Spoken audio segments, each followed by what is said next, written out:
LOC దాచేసి CMRF స్వాహా. మండల స్థాయి నుంచి నియోజకవర్గాల వరకు కూటమి నేతలు ప్రజాప్రతినిధుల వసూళ్ల పర్వం. చంద్రబాబు నాయుడు గారి యొక్క పరిపాలనా హయాంలో వీళ్ళ దోపిడీకి కాదేది అనర్హం అన్నట్టుగా తయారవుతా ఉంది. ఎంత దుర్మార్గం అంటే ప్రభుత్వ భూముల్ని పప్పు బెల్లాల 99 పైసలకే కట్టబెట్టడం దగ్గర నుంచి, ప్రకృతి వనరులను కొల్లగొట్టడం దగ్గర నుంచి, భూముల్ని కబ్జాలు చేయడం దగ్గర నుంచి, ఇక చివరికి సీఎంఆర్ఎఫ్ దగ్గరికి కూడా వచ్చారు. మొన్నటికి మొన్న 5,000 కోట్ల రూపాయలు విలువైనటువంటి భూమిని వాళ్ళకి చెందినటువంటి శ్రీభరత్ అనే ఒక గీతం కాలేజ్ శ్రీభరత్కి రెగ్యులరైజ్ చేసి ఇచ్చాడు, కబ్జా చేసినటువంటి భూమిని. హెరిటేజ్కి 100 కోట్ల రూపాయల విలువైనటువంటి ప్రభుత్వ రాయితీలు ఇచ్చారు.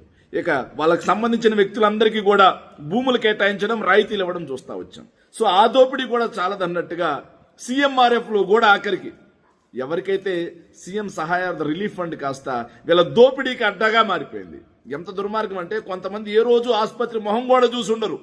వాళ్ళ పేరుతో తప్పుడు బిల్లులు సృష్టించి వాటిని కాస్త సంతకాలు పెట్టి సీఎం కార్యాలయానికి పంపించి ఎల్ఓసి ఇప్పించుకొని, లెటర్ ఆఫ్ క్రెడిట్ ఇప్పించుకొని, అక్కడి నుంచి డబ్బులు తీసుకొని వీళ్ళు దోచుకొని పంచుకునేంత దుర్మార్గానికి ఇది వచ్చిందంటే ఇక ఏమనాలి? సరే, దాంతో ఆగారంటే నిజమైనటువంటి బాధితులు ఎవరైతే ఉన్నారో వాళ్ళ దగ్గర నుంచి కూడా కమిషన్ రూపంలో లాక్కుంటున్నారు.